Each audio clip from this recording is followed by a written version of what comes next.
Xoş gördük əziz tamaşaçılar. Son zamanlar valideynlər arasında müzakirələrə səbəb olan mövzulardan biri ibtidai yaşlı uşaqlarda dərslərində ləngimə, çətin qavrama və tez yorulmaları, əsəbi olmalarıdır. Bugünkü mövzumuz məhz bu haqda olacaq. Hazırda Turan klinikasındayıq.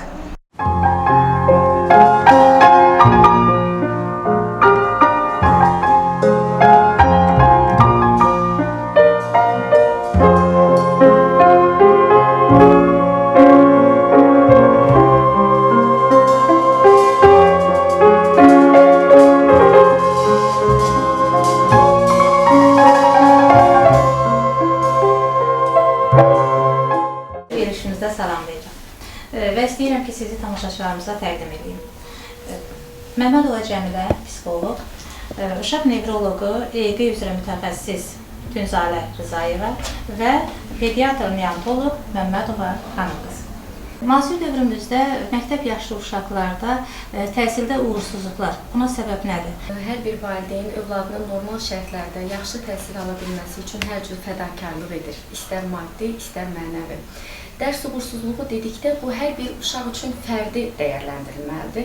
Məsələn, hər hansı bir ailədə uşağın 4 qiymət alması o uşaq üçün böyük uğur sayıla bilirkən, başqa bir ailə üçün uşağın hər hansı bir fəndən zəif qiymət alması az qala o ailə üçün böyük faciəyə çevrilir. Yəni, mütləq dərs uğursuzluğundan bəhs edərkən uşaqların zəka səviyyəsi, əqli inkişaf səviyyəsi nəzərə alınmalıdır.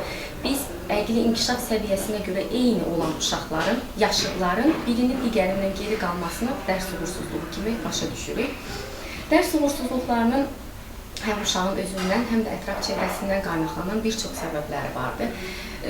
Bugünkü təhsilimizdəki bir sıra problemləri qeyd etməliyik. Təəssüf ki, xüsusən birinci siniflərdə, ibtidai siniflərdə bir sinifdə 40-a yaxın şagirdin təhsil alması. Yəni, düşünün, fərqli ailələrdə böyüyən, fərqli tərbiyələr almış və hələ qayda qanun nədir bilməyən, qayda qanuna riayət eləməyə alışmayan 40 uşağın öhdəsindən gəlmək nə dərəcədə mümkündür. Bu uşaqlara bir fərd kimi yanaşmaq, onların hər birinin əqli inkişaf səviyyəsinə uyğun yanaşmaq bir müəllim üçün sadəcə mümkünsüz bir şeydir. Bundan başqa, xüsusilə birinci, ikinci siniflərdə daha çox sosial fəaliyyətlər, daha çox insanlarla münasibət qurmaq, dost qazanmaq ön planda olmalıdır. Biz nə edirik? Biz uşağımızın beynini gərəkli-gərəksiz artıq informasiyalarla yükləyirik və nəticədə uşaq bugün öyrəndiyini 3 gün sonra unudur. Çünki hamısı əzbərçilikdir. 3 gün sonra unudur və təkrar o mövzuya qaydanda yenidən başlanmış kimi olur. Beyin tükənir, yorulur və uşaqlarda istəksizlik əmələ gəlir dərsə qarşı. Bu məsələlərdə valideynlərin də üzərinə böyük yük düşür. Yəni, valideynlərin uşaqlarının dərslərinə qarşı laqeyd olması, onlar kömək istədikdə müxtəlif bəhanələrlə onları geri çevirməsi, yəni belə uşaqlarda daha çox rast gəlirik dərs uğursuzluqlarına. Valideynlərin təhsilsiz olması buna heç bir bəraət qazandırmır. Əgər valideyn özü öhdəsindən gələ bilmirsə, müxtəlif variantlarla başqa yollarla əsas bu problemin çözülməsinə nail olmalıdır. Və ya əksinə, ailələr var ki, onlar üçün uşaqların dərsdə uğur qazanması hər şey deməkdir. Ailənin bütün gün ərzində evdə ancaq dərs danışılır, dərsə, tapşırıqlara uyğun planlar qurulur. Belə uşaqlar da özlərini daim ağır yük altında hiss edirlər. Daim onlarda bacara bilməmə qorxusu ilə yaşayırlar və nəticədə hətta edə bildiklərini belə ortaya qoymaqda çətinlik çəkirlər. Bundan başqa dərsdə uşaqların uğur qazanmasına təsir edə biləcək bir sıra faktorlar var, onları da qeyd etməliyik. Birinci, müəllim faktorudur. Yəni, uşaq müəllimini mütləq sevməlidir. Müəllimini sevməyən bir uşağın dərsdə uğur qazanmasına söhbət belə gedə bilməz. Yəqin ki, hər birimiz təsdiqləyər həkim yoldaşlarımızdan hər birimizin məktəb vaxtı çox sevdiyimiz, o fənni bizə sevdirə bilən müəllimlərimiz olur. Və hətta ixtisasımızı belə ona uyğun seçə bilmişik. Bundan başqa məktəb fobiyası, məktəb qorxusu olan uşaqlar var ki, məktəbə getmək istəmirlər, analarını daim yanında istəyirlər və bu problem həll olunmayınca yenə də məktəbdə uğur qazanmaqdan söhbət gedə bilməz. Ondan başqa öyrənmə pozğunluğu dediyimiz bir əlamət də var ki, bunlar çox vaxtı zəka geriliyi ilə qarışıq salınır. Bu uşaqların nəqli inkişaf səviyyəsi normaldır. Sadəcə bəzi vərdişlərin, xüsusən hesablama vərdişlərinin və ya oxuma və yazmadakı bacarıqların yetərsiz olmasıdır. Bunu müxtəlif testlərlə diferensiyasiya apara bilirik. Yəni bu uşaqda öyrənmə pozğunluğu var, sadəcə müəyyən bir hissənin. O da müalicə ilə mütləq müalicə tələb edən vəziyyətdir. Sonra diqqət defisiti fonunda hiperaktivlik sindromundan bəhs eləmək istəyirəm. Biraz müasir dövrümüzdə valideynləri çox narahat edən, daha çox gördüyümüz bir sindromdur, xüsusilə də ibtidai sinif şagirdləri arasında. Və bu uşaqlar həddindən artıq aşırı hərəkətlilik, diqqətlərinin yayınlıq olması onların dərsi izləmələrinə, tapşırıq yerinə yetirmələrinə mane olur. Onlar yerlərində rahat otura bilmirlər, daim sinif içində gəzmə ehtiyacı hiss edirlər. Diqqətləri hər bir xırda şeydən yayılmış olur. Dərsdən çox ətrafla maraqlanırlar. Evdə belə masa başından tez-tez müxtəlif bəhanələrlə qalxmağa çalışırlar. Hətta hiperaktivliyi olmayan, sadəcə diqqət defisiti olan uşaqlarında özlərinə aid bir xəyal dünyası olur və onların xəyalı daim başqa yerlərdə dolaşır dərsdə belə. Və bu sindrom mütləq bir nevroloq tərəfindən müalicəyə ehtiyacı var. Yoxsa onların dərsə uyğunlaşmalarını və uğur qazanmalarından söhbət gedə bilməz. Uşaqlıq çağı depressiyaları vardır ki, bu uşaqlarda da ümumi istəksizlik halı hökm sürür. Onlar məktəbə getmək istəmirlər, müxtəlif bəhanələrlə dərsdən yaymağa çalışırlar. Bu valideynlər tərəfindən kapriz, tənbəllik olaraq bəzən başa düşülür. Nəticədə uşağa cəza verilir və bu da mövcud vəziyyətin daha da ağırlaşmasına gətirib çıxardır. Həmçinin burada görmə problemlərində xüsusi qeyd eləmək istəyirəm. Məktəbə qədər dövrdə 6 yaşında mütləq uşaq göz müayinəsindən keçməlidir. Bəzən valideynlərin səhlənkarlığı ucbatından bu müayinə geciktirilir və uşaq artıq dərsə gedəndən sonra onda baş ağrıları, müxtəlif problemlər ortaya çıxır və nəticədə göz müayinəsindən sonra bəlli olur ki, bu uşaq ya astigmatdır, ya hər hansı bir görmə problemi var və bu da onun dərsə uyğunlaşmasına, izləməsinə mane olan səbəblərdəndir. Həmçinin müasir dövrümüzdə bilirik ki, analar hamiləlik zamanı müxtəlif dərman maddələrinin qəbulu, keçirdikləri xəstəliklər, bunların hamısı bətn daxili dövrün hipoksiyasına gətirib çıxardır ki, onlarda da sonradan qavrama, yuxusuzluq, aqressivlik bu kimi problemlərə səbəb olur. Yəni bu da mütləq vaxtında aşkar olunmalı və mütəxəssis tərəfindən müalicə olunmalıdır. Həmçinin bəzi sadəcə nevroloji problemləri deməyək, bəzi somatik xəstəliklər də vardır ki, bunlar da uşaqlarda hər hansı bir ağrı, yorğunluq və yaxud xəstəxanada yatmış, bir həftə, 10 gün yatmış uşaq yenidən geri dönərkən biraz onun uyğunlaşması, adaptasiyası biraz zaman alır. Bəzi somatik xəstəliklər də var ki, bunlar da yəqin ki, pediatrımız o barədə danışacaq. Bunlar da uşağın uyğunlaşmasına, qavranmasına, dərs uğurlarına mane ola bilir.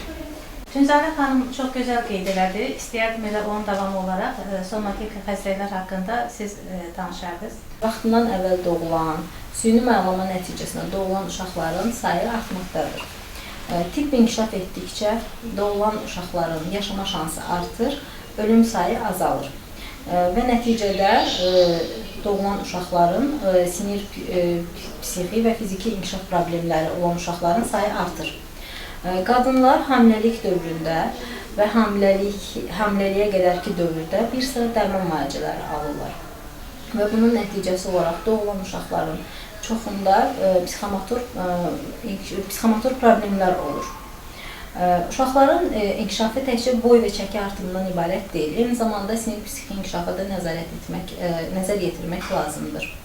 Uşaq nə zaman oturdu, nə zaman səslər çıxarmağa başladı, nə zaman yeridi, bunlara diqqət etmək lazımdır. Analar uşağının hansı yaşda, hansı ayda nələr etməli olduğunu bilsələr və hər hansı bir problem, ləngimə aşkarlasalar və vaxtında həkimə müraciət edəsələr, biz həkimlərə də yardımcı olmuş olarlar. Yəni, biz pediatrlar olaraq və nevroloqlar, biz xüsusi inkişaf testləri var ki, hər bir uşağı doğulandan o inkişaf testlərindən aylarına görə dəyərləndirib, o testlərdən keçiririk və uşaqda hansı ləngimə varsa, psiximi, fizikimi, ona uyğun qiymətləndiririk. Əgər müalicəyə ehtiyac varsa, dərman müalicəsinə dərman müalicəsi edirik. Yox, əgər ancaq psixoloq və loqoped məşğələlərinə ehtiyac varsa, o psixoloq və loqopedə yönləndiririk.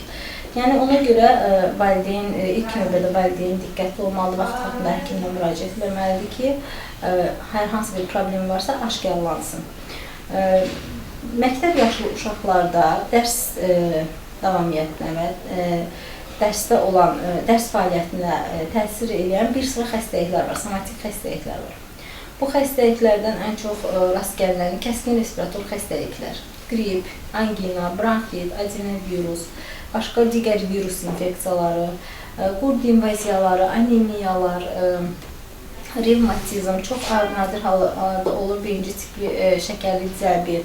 Bu kimi xəstəliklər məktəb yaşlı uşaqlarda daha çox rast gəlinir və bu da normal olaraq uşaq əgər xəstədirsə, onu dərs fəaliyyətinə, təhsildə uğursuzluğuna gətirib çıxarır. Əgər bir uşağın burnunda adenoidi varsa, burun tənəffüsü normal deyilsə, gecələr ağzı açıq yatacaqdır və beynin oksigenə olan təminatı zəif olduğundan uşaqda diqqət zəifliyi, yaddaş zəifliyi ortaya çıxacaqdır. Uşaq əgər daha çox rast gəlinir, tez-tez angina ilə xəstələnir uşaq. Valideyn diqqət etməlidir. Uşaq əgər angina ilə xəstələnirsə və oynaq ağrılarından şübhələnirsə, mütləq həkimə müraciət etməlidir ki, burada uşaqda revmatizm varmı, yoxmu? Kəskin revmatik qızdırmanı diaqnozu qoymaq üçün meyarlar var ki, o meyarlar təsdiqlənir və laborator analizlər olunur. Nəticədə, yəni əgər diaqnoz qoyulursa, müalicə olunur. Çünki revmatizma yüngül bir xəstəlik deyil, ürəkdə və oynaqlarda ciddi problemlər yaradır. Sonra qurd invaziyalarına məktəb yaşlı uşaqlarda daha çox rast gəlinir. Uşaq gecə narahat yatır, iştahsızlıq olur uşaqda, ürək bulanma olur, əsəbilik olur. Belə uşaqların təbii ki, dərs fəaliyyətinə də bu problemlər dərs fəaliyyətinə də mənfi təsir göstərir. Sonra qurd invaziyasına bağlı olaraq və düzgün qidalanmamaya, fast food kimi qidalar daha çox qidalandığına görə uşaqlarda anemiyalar baş verir. Anemiyası olan uşaq halsız olur, əzgin olur, iştahsız olur, gecə yuxusu çox narahat olur, gündüz yuxulu olur, çəkisini pis artırır. Yəni bu kimi hallar anemiyanın əlamətləridir. Ümumiyyətlə, xəstəlik əgər uşaq sağlam deyilsə, hər hansı bir xəstəliklə xəstələnibsə, bu mütləq şəkildə uşağın dərs fəaliyyətinə, təhsildə olan uğursuzluğuna müəyyən təsirlər, mənfi təsirlər eləyəcəkdir. Cəmilə xanım, istəyərdim psixoloq kimi siz davam etdirdiniz həkimlərin söhbətini. Şekspirin çox gözəl bir kəlamı var.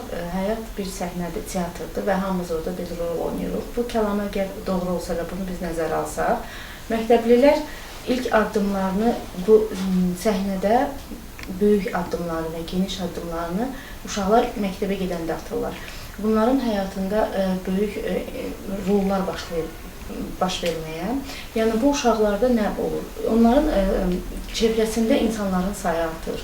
Müəllim deyə bir obraz yaranır, sinif yoldaşı deyə bir obraz yaranır və bu onlar üçün böyük bir məsuliyyət tələb edir ki, bu münasibətlər qurmaq və burada özlərini təsdiq etməyə.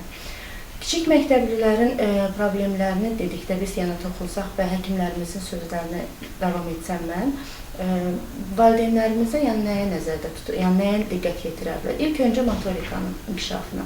Məktəbdə ilk öncə gələndə bilirik ki, bizim gördüyümüz işlərdən biri, şagirdlərin gördüyü işlərdən biri yazı yazmaqdır. Və əgər biz kiçik və böyük motorikanın düzgün inkişafa getməsə, bu problemlər başlayır yaranmağa.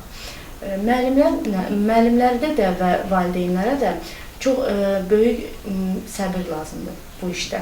Çünki ən böyük iş onların üzərinə düşür. Adətən olur ki, şagirdin uğursuzluğunda valideyn müəllimi qınayır, müəllim valideyni qınayır. Yəni, hər biri öz səhvini boynuna almağa, boynundan qaçırlar, səhvdən qaçırlar. Gəlin nəzərə alaq ki, bir müəllim əgər şagirdə 2 yazırsa, bu 2 şagirdin taleyində böyük rol oynaya bilər. Yəni, hər ibtidai sinifdə ümumiyyətlə 2 yazmaq qadağandır. Çox gözəl ki, bizim təhsilimizdə bu var. Bu dəqiqə hal-hazırda bu kurikulum sistemində qiymətləndirmə yığışdırılıbdır. Çünki şagirdə yazılan o 2 valideynin yanına göndərilən bir qamçıdır. Yəni valideyn 2 ilə gələn şagirdi evdə bu qamçı ilə qamçılaya da bilər ki, o onun həyatında böyük rol oynaya bilər o iki. Motorikanın inkişafı dedikdə, yəni biz nəzərdə nəyə tuturuq? Kiçik yaşlı uşaqlarda, yəni məktəbə qədər uşaqlarda valideynlər diqqət yetirməlidirlər. Yəni uşağın oynadığı oyunlara. Bilirik ki, kiçik yaşlıların fəaliyyətində oyun böyük rol oynayır. Oynadığı oyuncaqlar, işlətdiyi əşyalar, yəni oyuncaqlar, yəni bunlara böyük diqqət yetirməliyik. Ancaq məktəbə gəldikdə artıq oyun fəaliyyətindən biz uzaqlaşırıq və bizdə gəlir təlim prosesi. Təlim prosesi bizim həyatımızda çox böyük rol oynayır, onun kimi də kiçik məktəblilərdə. Kiçik məktəblilərin bir şeydə nəzərdə tutaq ki, kiçik məktəblilərin məktəb fəaliyyətinə başladıqda uşaqlarda artıq ailə-daxili münasibətlərə də diqqət yetirməsi çox böyük rol oynayır. Yəni valideyn artıq uşağın yanında davranışlarına fikir verməlidir. Çünki təhsilə çox böyük təsir olur bunun. Ailə-daxili konfliktlər, valideynlərin arasında olan mübahisələr, ailənin hətta belə maddi durumu da uşağın psixoloji durumuna çox təsir edir. Böyük yük psixoloji abu-havanı sinifdə normal saxlamaq üçün məktəbdə böyük yük düşür məktəb psixoloqlarının üstünə. Çünki məktəb psixoloqu sağlam abu-hava yaratmalıdır. Biz bilirik ki, bildiyimiz kimi uşaqları məktəbə qəbulda psixoloqların çox böyük rolu var. Bunlar yəni uşaqları yoxlayırlar və əgər uşağın hansısa bir problemi olursa, mütləq psixoloji dərnəklərə və yaxud da fərdi psixoloji məşğələlərə müraciət etməlidirlər valideynlər. Çünki bu problemləri biz məktəbdə yaşamayaq. Çox təəssüflər olsun ki, rastlaşdığımız böyük problemlərdən biri də uşaq nevrozlarıdır. Uşaq nevrozlarının çox geniş yayılıb və biz burada yenə də valideynlərə məsləhətimiz olardı ki, mütəxəssislərə müraciət etsinlər, səthi yanaşmasınlar. Bəzi valideynlər ona dəcəllik kimi baxırlar, bəzi valideynlər ona hər kəs ömürlük kimi baxırlar. Çox vaxtı nənə-baba yanında böyüyən uşaqlarımızda olur belə bir şeylər, amma dəcəlliyi və hər kəs ömürlük biz çalışaq nevrozlarla qarışdırmayaq. Mütəxəssislərə, yəni yenə də pediatrlarımıza və nevropatoloqlarımıza mütləq müraciət etmək lazımdır bu problemləri rastlaşanda. Çünki təhsilə çox böyük təsir olur. Uşaq kifayət qədər yüklənir. Məktəbə hazır olmayan uşaq kifayət qədər dərslərlə yüklənir, dərs yükü ağır olur. Valideyn artıq başlayır şikayətlənməyə ki, uşaq çatdıra bilmir. Ancaq bunun səbəbləri ilk öncə valideynin özüdür ki, valideynin səthi yanaşması, diqqətsiz olması, öz uşağını psixoloji baxımdan yaxından tanımaması gətirib bu səbəblərə çıxardır ki, uşaq gətirib məktəb dediklərində, ilk məktəb illərində uşaq nevrozları ilə yəni əziyyət çəkir.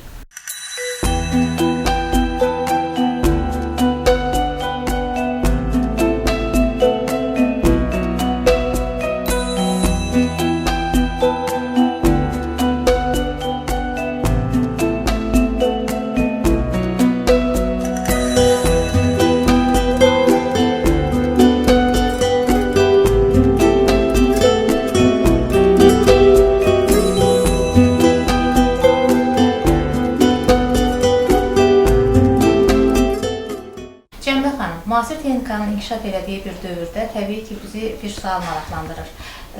Uşaqlarda internetə maraq çoxdur. Necə eləmək olar ki, onları bu həvəsdən yayındıraq? Sizin sualınıza cavab olaraq bildirim ki, bəli, mən sizinlə razıyam. Müasir zəmanədə uşaqlar dəhşət dərəcədə çox meylləniblər texnikaya. Bildiyimiz kimi, bütün psixoloqlar, dünya psixoloqları da deyir bunu ki, uşaqlara olmaz sözü qətiyyən demək olmaz. Valideynlər ilk öncə bunu nəzərə alsınlar ki, olmaz dedikcə, yəni biz hamımız da bilirik ki, nəyi ki qadağan edirsən, ona daha çox meyil, maraq çox olur. Əgər uşaq texnikaya meyillənibsə, ilk öncə onu yəni müəyyən bir rejimə salmaq lazımdır ki, uşaq onu rejimlə istifadə edir. Onu dərhal onun əlindən alıb da qadağa qoymaq mümkün deyil. O artıq onu istihikalara gətirib çıxardacaq və başqa fəsadlar verəcək.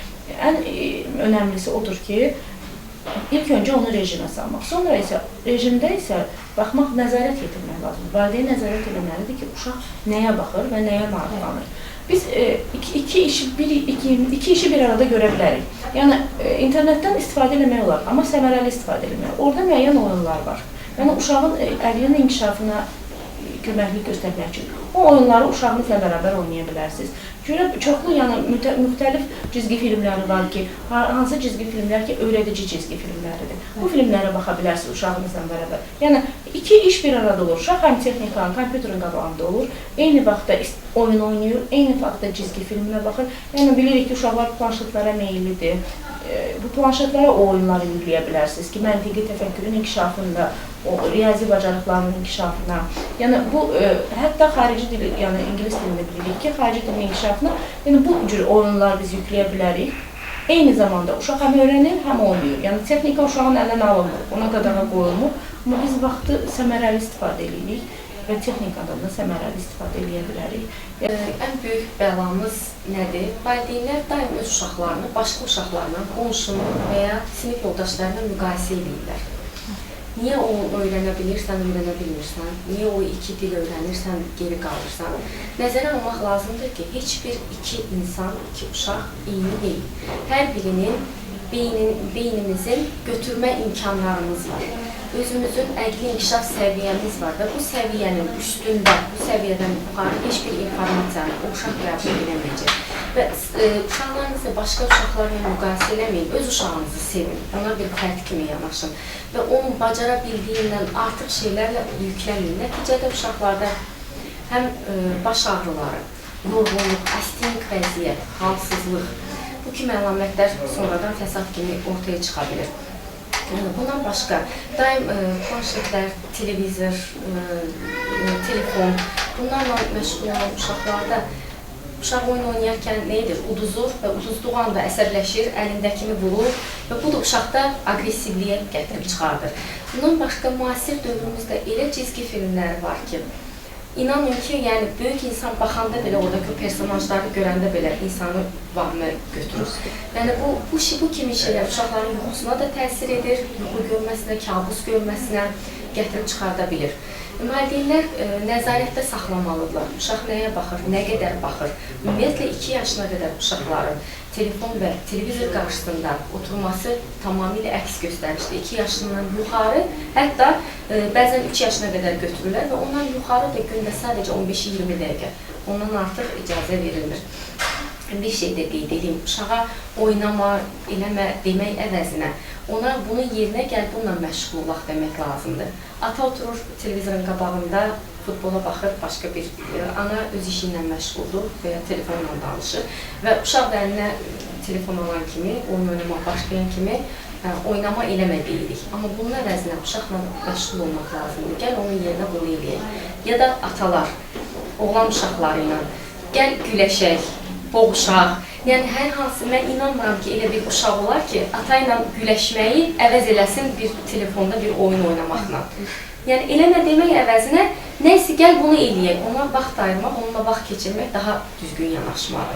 6-10 yaş arasında olan uşaqlar valideynləri həmişə özlərinə ideal kimi görürlər.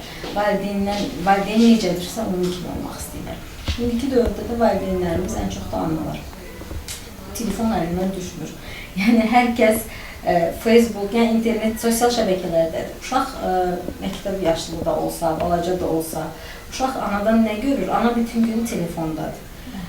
Uşaq da onu götürür.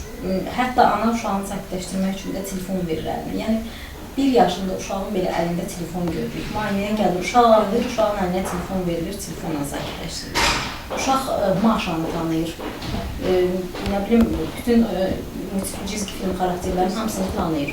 Soruşanda ki, nə qədər baxır uşaq multfilmə bütün gün. Uşaq yeməyini belə multfilmə baxa-baxa, nə yediyini belə bilmədən, gözün planşetdə və yaxud televizorda o yeyir. Yəni, bu heç düzgün deyil. Həmişə biz valideynlər arasında mütləq deyirik. Amma yenə də eyni. Ona görə də uşaqlarda özünə qapanıqlıq yaranır. Yəni, müxtəlif nitqiləngir. Uşaq heç ünsiyyət qurmur heç kimlə. Bütün günü baxır, ancaq gördüyü multfilm, planşet, televizor, yəni o uşaqda hansı biz inkişafdan söhbət gedə bilər. Gedir, məktəbə də gedəndə artıq məktəbdə də uğursuzluq, təhsilində uğursuzluq ortaya çıxır. Yəni, bu, müasir dövrün bizim uşaqlarımıza, gələcəyimizi verdiyi ziyanlar budur ki, uzaq tutmalıyıq. İnternetdən, İnternetdən, telefon, nəinki internetdən, telefona yüklənmiş videolar falan. Yəni bunlardan uzaq tutmaq lazımdır. Böyük uşaqlarda da tutalım, əgər veririksə məktəb yaşlı uşağı bir cizgi filmə baxırsa, bir oyun oynayırsa, müəyyən vaxt ərzində vermək lazımdır. Uşaq var məktəbdən gəlir, çantasını atır, birbaşa planşet əlindədir axşam yatmağa kimi. Və dərsini oxuyur, düzgün yeməyini yeyir, xəstələnəcək də, psixologiyası pozulacaq bu uşağın. Ona görə də yəni müəyyən vaxt çərçivəsində, məktəb yaşlı uşağa müəyyən vaxt çərçivəsində vermək lazımdır. Bugünkü söhbətimizə görə hər birinizə ayrı-ayrılıqda təşəkkürümü bildirirəm. Hörmətli tamaşaçılar, bugünkü verilişimizi çəkərkən fikirləşdik ki, bu mövzunu silsilə olaraq davam elətdirək. Gələcək verilişlərimizə baxmağı unutmayın. Sağ olun, salamat qalın.